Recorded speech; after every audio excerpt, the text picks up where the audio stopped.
Hello friends, कैसे हो आप सभी। उम्मीद है बहुत अच्छे होंगे। मैं निशा सैनी स्वागत करती हूँ आप सभी का निशा साइंस ट्रिक में। आज जो टॉपिक रहने वाला है कंप्यूटर सीरीज़ जो अपन ने स्टार्ट की थी टॉप 500 क्वेश्चंस की, उनकी पार्ट 9 की बात करते हैं। पार्ट 9 की बात करेंगे। अभी तक 8 पार्ट आ चुके हैं।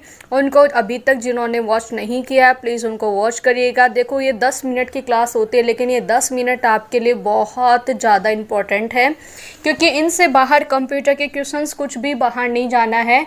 हालांकि देखो, मैं करवाने को आपको पूरा कंप्लीट थ्योरी करवा सकते थे, लेकिन क्वेश्चंस आपको आइडिया हो जाएगा इस प्रकार के क्वेश्चंस एग्जाम में आते हैं, क्योंकि ये वो टॉप 10 क्वेश्चंस मैं लेके आती हूँ जो एग्जाम के लिए बहुत ज़्यादा इंपॉर्टेंट है और किसी ना किसी एग्जाम में पहले पूछे गए क्वेश्चन है। ठीक है, चाहे आप कोई भी पेपर उठाना। अभी तक जो मैंने 8 सीरीज़ आपको करवा दी, आज 9वीं सीरीज़ चल रही है, आपकी पार्ट 9 चल रहा है। कोई भी एग्ज़ाम का पेपर उठाना और उसका पेपर चेक करना, आपको आंसर इनमें से भी मिल जाएगा, क्योंकि ये वो क्वेश्चंस है जो गोल्डन क्वेश्चंस होते हैं ना, जहाँ एग्ज़ाम में कंफर्म आते हैं, वो क्वेश्चंस है। तो चलिए स्टार्ट करते हैं बिना देरी के। प्लीज़ आप सभी वीडियो को लाइक करिएगा, शेयर करिएगा, और जिन्होंने अभी तक चैनल को सब्सक्राइब नहीं किया, आई रिक्वेस्ट प्लीज़ सब्सक्राइब करिए चैनल को, और कम से कम 5 लोगों तक अपनी क्लास को पहुंचाए। ठीक है, तो चलिए स्टार्ट करते हैं। Question number 1। क्वेश्चन नंबर 1 क्या बोलता है? हेक्साडेसिमल संख्या प्रणाली में उपलब्ध अनन्य अंक है। ठीक है, ऑप्शन नंबर ए है 16, बी ऑप्शन है 12, सी ऑप्शन है 8, डी ऑप्शन है 20। तो जल्दी से बताइएगा हेक्साडेसिमल संख्या में कौन सा है। ठीक है, तो आप सभी को पता है जो हेक्साडेसिमल होते हैं ना, उसको कैसे लिखते हैं, ध्यान रखिए। 0 से उसमें कितने तक संख्या होती है, अगर बात की जाए 0 से 15 तक होती है ना, यानी कि टोटल कितनी होगी 16। देखो, जैसे बात की जाए इसमें जो इलेक्ट्रॉनिक्स होता है ना, इलेक्ट्रॉनिक्स में क्या होता है, 10 को क्या लिखते हैं, 1 लिखते हैं, ए लिखते हैं। 11 को क्या लिखते हैं, बी लिखते हैं। 12 को क्या लिखते हैं, सी। 13 को क्या लिखते हैं, डी। और 14 को क्या लिखते हैं, ई लिखते हैं। और 15 को क्या लिखते हैं, एफ लिखते हैं। क्या लिखते हैं, एफ लिखते हैं। तो मैं क्या बोल सकती हूँ, 0 to F, 1 minute, 0 to F तक, और इसका बेस क्या हो जाएगा, 16 हो जाएगा। ये क्या है, हेक्साडेसिमल। तो हेक्साडेसिमल का मतलब क्या हो जाएगा, 16। अगर आपसे पूछ ले बाइनरी का कोड क्या होगा, 0 से 1 हो जाएगा। 0 to 1 मतलब कितने कोड होगा, 0 और 1 कितने होंगे, 2। तो बेस कितना हो जाएगा, 2। वहीं ऑक्टल की बात की जाए तो 0 to 9, और बेस क्या हो जाएगा, 8 हो जाएगा। वहीं बात की जाए डेसिमल का मतलब हो जाएगा 0 to 9, तो बेस क्या हो जाएगा, 10 हो जाएगा। ठीक है, तो ये मैंने आपको कंप्लीट बता दी है। उम्मीद है आपको समझ में आई होगी। चलिए बात करते हैं क्वेश्चन नंबर 2। क्वेश्चन नंबर 2 क्या बोलता है? प्रथम कंप्यूटर को निम्नलिखित भाषा का प्रयोग करके प्रोग्राम किया गया था। कौन सी भाषा का यूज़ करके प्रथम कंप्यूटर को बनाया गया था? पहला ऑप्शन है assembly language, B option machine language, C option source code, और डी ऑप्शन है ऑब्जेक्ट कोड। तो जल्दी से कमेंट करिएगा क्वेश्चन नंबर 2 का आंसर क्या होने वाला है। तो आप सभी को पता है जो ये लैंग्वेज बनाई गई थी वो कौन से बनाई गई थी, मशीन लैंग्वेज से प्रोग्राम बनाया गया था। पहले जो कंप्यूटर में जो लैंग्वेज बनाई गई थी वो कौन से मशीन लैंग्वेज से बनाई गई थी। तो ध्यान रखिए, the first computer were program using machine language. ठीक है, तो ये बात आपको ध्यान रखिए। चलिए बात करते हैं क्वेश्चन नंबर 3। क्वेश्चन नंबर 3 क्या बोलता है? वायरस का क्या अर्थ है, वायरस का मतलब क्या होता है? ऑप्शन नंबर ए है vital information resources under seize, B option क्या है viral important record user search, B option है very interchange resources user search, C option है very intelligent resources under search. तो आप सभी को पता है वायरस का मतलब जो होता है वो क्या होता है, vital information resources under seize. ठीक है, तो इसका मतलब क्या हो जाएगा, तो वायरस का पूरा मतलब vital information resources under seize. तो इस प्रकार से क्वेश्चन नंबर 3 का आंसर क्या हो जाएगा, ए हो जाएगा। चलिए बात करते हैं क्वेश्चन नंबर 4। क्वेश्चन नंबर 4 की तरफ चलते हैं। क्वेश्चन नंबर 4 क्या कहता है? बूटिंग के समय OAS द्वारा सभी परिधीय इकाइयों की जांच की प्रक्रिया को के रूप में जाना जाता है। तो बताइएगा बूटिंग के समय OAS को किस रूप में जाना जाता है? जल्दी से कमेंट करिएगा। तो आपको बताना है किसके रूप में जाना जाता है। पहला ऑप्शन क्या है, BIOS। पहला ऑप्शन क्या है, BIOS के रूप में। सेकंड ऑप्शन क्या है, POST के रूप में। सी ऑप्शन क्या है, BUS के रूप में, BUS के रूप में। थर्ड डी ऑप्शन क्या है, CH के रूप में। तो जल्दी से कमेंट करिएगा इसका आंसर क्या होगा। और ये क्वेश्चन तो मैं बोल रही हूँ लिख लेना, रट लेना। मैं एक और इसके अलावा मैं बताऊंगी कौन सा, ये तो आपको रट लेना इसका आंसर, क्योंकि ये आता है तो आता ही है एग्जाम में। पता नहीं बैंक में तो कितनी बार रिपीट हो चुका है ये क्वेश्चन। तो जल्दी से कमेंट करिएगा इसका मतलब क्या होगा। तो आपको पता बूटिंग के समय क्या होता है, कंप्यूटर क्या होता है, पहले चेक करता है कि सारे कंपोनेंट जितने भी हार्ड वर्क है ना वो प्रॉपर काम कर रहे हैं कि नहीं कर रहे हैं। और उसको क्या कहते हैं अपन, POST कहते हैं। क्या कहते हैं, POST कहते हैं, पावर ऑन सेल्फ टेस्ट। क्या होते हैं, power on self test. POST का पूरा नाम भी बहुत बार रिपीट हो चुका है, power on self test. Power on self test मैंने 3-4 बार रिपीट किया है, आपके माइंड में सेट हो जानी चाहिए। POST का पूरा नाम क्या है, पावर ऑन सेल्फ टेस्ट। ठीक है, यानी कि बूटिंग के समय OS द्वारा सभी परिधीय इकाइयों की जांच की प्रक्रिया को क्या कहते हैं, पोस्ट के रूप में जाना जाता है। पोस्ट का मतलब क्या होता है, पावर ऑन सेल्फ टेस्ट। यानी कि सारे हार्डवेयर प्रॉपर रूप से कार्य कर रहे हैं कि नहीं कर रहे, उसके लिए कंप्यूटर क्या करता है, इसका इस्तेमाल करता है। चलिए बात करते हैं क्वेश्चन नंबर 5। क्वेश्चन नंबर 5 कहता है बूस्ट स्टेप क्या है।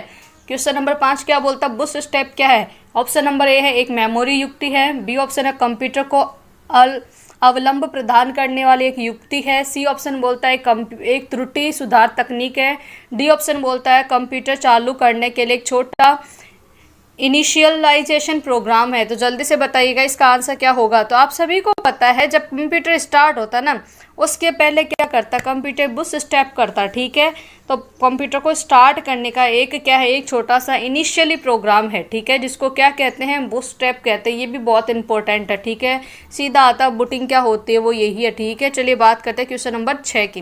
क्वेश्चन नंबर 6 बहुत बहुत बहुत इंपॉर्टेंट है, मैं बोल रही हूँ इसको लिख लेना कॉपी के अंदर। ठीक है, नाम लगा देना एग्जाम में कि मैडम ने बोला आएगा तो आएगा। ठीक है, क्योंकि यहाँ से लगभग क्वेश्चन आते हैं।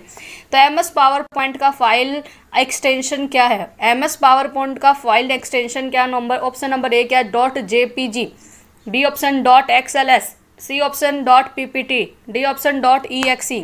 देखो अभी राजस्थान पुलिस वाली एग्जाम चल लगी थी ना, उसमें भी ये क्वेश्चन आया था। हालांकि देखो MS पावर पॉइंट का नहीं था वहाँ पर, लेकिन मैं अभी आपको पूरी इन्फॉर्मेशन देने वाली हूँ इस क्वेश्चन के अंदर। तो आपको पता है जो MS पावर पॉइंट है उसका जो फाइल एक्सटेंशन होता है वो क्या होता है, .ppt होता है। क्या होता है, .ppt होता है। ध्यान रखिए, तो इसका आंसर क्या होगा, आंसर नंबर सी हो जाएगा। ठीक है, तो .ppt का पूरा मतलब क्या होता है, ये है एक्सटेंशन किसके लिए, पावर पॉइंट के लिए। वहीं आपसे पूछ ले जो माइक्रोसॉफ्ट वर्ड डॉक्यूमेंट है उसके लिए क्या होता है एक्सटेंशन, .doc किसके लिए है, तो ध्यान रखिएगा Microsoft word document. Microsoft word document के लिए एक्सटेंशन क्या है, .doc होता है। क्या होता है, .doc होता है। वही आपसे पूछ लें .ppt किसके लिए, पावर पॉइंट प्रेजेंटेशन। .ppt किसके लिए, पावर पॉइंट प्रेजेंटेशन। यही आपसे पूछ .bmp किसके लिए है, तो ध्यान रखिएगा बिट मैप, ये भी इंपॉर्टेंट है। Bit map image file, bit map image file के लिए किसका यूज़ करते हैं, .bmp का यूज़ करते हैं। वहीं आपसे पूछ ले .xls किसके लिए, एक्सेल स्प्रेडशीट के लिए। किसके लिए, एक्सेल स्प्रेडशीट के लिए किसका यूज़ करते हैं, .xlx का यूज़ करते हैं। वही आपसे पूछ ले .bak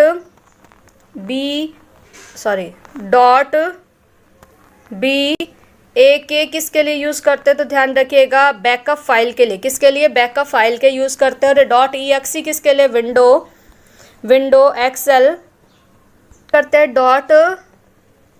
ये exe है ना, ये किसके लिए करते हैं, तो ध्यान रखिएगा जो विंडो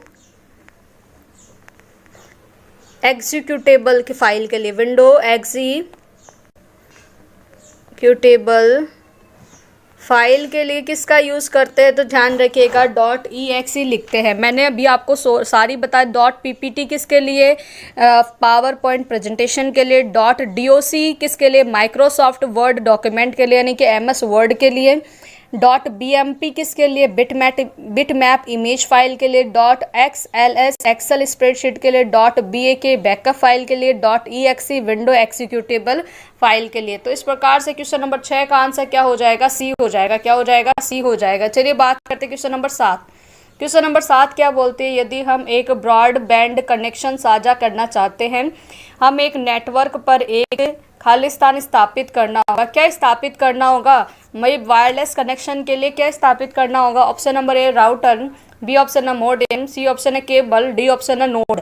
तो आपको पता है मोडेम तो क्या होता है, डायरेक्ट कंप्यूटर कनेक्ट होता है, केबल भी नहीं होगी, नोड भी नहीं होगा, तो बच गया क्या, राउटर ही तो बचा क्या बेचारा, राउटर बचा। तो इसका आंसर क्या हो जाएगा, क्वेश्चन नंबर 7 का आंसर हो जाएगा ए, राउटर करते हैं। राउटर का यूज़ किस में करते हैं, वायरलेस कनेक्शन के लिए, नेट के लिए वायरलेस कनेक्शन के लिए राउटर का यूज़ करते हैं। चलिए क्वेश्चन नंबर 8। क्वेश्चन नंबर 8 क्या बोलता है, निम्नलिखित में से कौन सा मुक्त रूप से एक ऑपरेटिंग सिस्टम चालू करने से संबंधित है। ऑप्शन नंबर ए क्या है, स्टार्टिंग, बी ऑप्शन है एंटरिंग, सी ऑप्शन है फॉर्मेटिंग, डी ऑप्शन है बूटिंग। तो जल्दी से कमेंट करिएगा क्वेश्चन नंबर 8 का आंसर क्या होने वाला है। तो आप सभी को पता है जब भी कोई टैबलेट लैपटॉप आप चालू करते हो ना, तो उससे पहले क्या होती है, बूटिंग की प्रोसेस होती है। मैंने अभी थोड़ी देर पहले ही बताया था।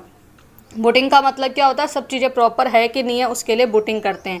क्वेश्चन नंबर 9 क्या बोलता है, निम्न में से कौन सा HTML टैग वेब पेज पर एक क्षैतिज रेखा निर्मित करने के लिए उपयोग किया जाता है। तो बताइएगा कौन सा टैग है HTML, कौन सा टैग है। HTML की पूरी फुल फॉर्म आप कमेंट करिएगा। HTML hyper text markup language, hyper text markup language, दोबारा बोल रही हूँ, हाइपर टेक्स्ट मार्कअप लैंग्वेज। उसके लिए हॉरिजॉन्टल, अगर मैं बोल रही हूँ 36 के लिए अपने को कौन सा टैग किसकी का प्रयोग करेंगे, तो आपको पता है हॉरिजॉन्टल के लिए किसका यूज़ करते हैं, तो .HR ये इसका यूज़ करते हैं, HR का यूज़ करते हैं। किसका करते हैं, HR का यूज़ करते हैं। चलिए बात करते हैं क्वेश्चन नंबर 10। देखो भाई, मैं भी आप लोगों को क्लास करवाती हूँ, ये वीडियो बनाती हूँ, तब मेरे को फ़ैन वगैरह सब ऑफ करके बनाना पड़ता है, और इतनी गर्मी है। मैं आप लोगों के लिए इतनी मेहनत करती हूँ, इसको एडिटिंग भी करना पड़ता है, सारा कुछ करना पड़ता है। तो प्लीज़ आप लोगों की जिम्मेदारी है ये, कम से कम क्लास को लाइक करिएगा, शेयर करिएगा, और हाँ, ज़्यादा नहीं, 5 लोगों तक क्लास आपको पहुंचाना है, 5 लोगों को क्लास में इनवाइट करना है। देखते हैं किस किस ने, अभी कमेंट करिएगा किस किस ने 5 लोगों तक क्लास को पहुंचाया है। तो चलिए बात करते हैं क्वेश्चन नंबर 10। क्वेश्चन नंबर 10 क्या बोलता है, एक सेवा है जो संगठन को अपनी वेबसाइट निर्माण करने की अनुमति प्रदान करता है। ऑप्शन नंबर ए है वेब होस्टिंग, बी ऑप्शन है वेब सर्फिंग, सी ऑप्शन है डोमेन होस्टिंग, डी ऑप्शन है लिनक्स होस्टिंग। तो जल्दी से कमेंट करिएगा कि क्वेश्चन नंबर 10 का आंसर क्या होने वाला है। तो आपको पता है जो वेब होस्टिंग है ना, वेब होस्टिंग क्या एक सेवा है जो संगठन को अपनी वेबसाइट निर्माण करने की अनुमति प्रदान करता है। तो ये थे टॉप 10 क्वेश्चंस जो बहुत इंपॉर्टेंट रहने वाले हैं आपके लिए एग्जाम के लिए। अभी तक जिन्होंने क्लास को लाइक नहीं किया, लाइक कर दीजिएगा, और जिन्होंने पिछले 8 सीरीज अभी तक नहीं देखी है वो पहले वो देखिएगा, क्योंकि वो बहुत इंपॉर्टेंट है। और क्वेश्चन जो है ना, टॉप 5 क्वेश्चन कोई सी एग्जाम दे लेना, चाहे आप SSC की देना, चाहे बैंक की देना, रेलवे की देना, पटवार की देना, जिस एग्ज़ाम में कंप्यूटर आ रहा है ना, अभी कंप्यूटर की व्याख्याते वाली भी निकल रखी है, तो उसमें देखना। किसी भी एग्ज़ाम में अगर आप देख रहे हो तो यहाँ से बाहर कुछ नहीं जाना है, ठीक है। ये 100% है कि यहाँ ये क्वेश्चन अगर आप ईमानदारी से लगा लेते हो ना, इन क्वेश्चनों को लिख लेते हो, तो इनसे बाहर कुछ नहीं जाना है। तो इसी के साथ में क्लास को एंड करते हैं, अगली क्लास में मिलते हैं। तब तक के लिए thank you, good night, sweet dreams.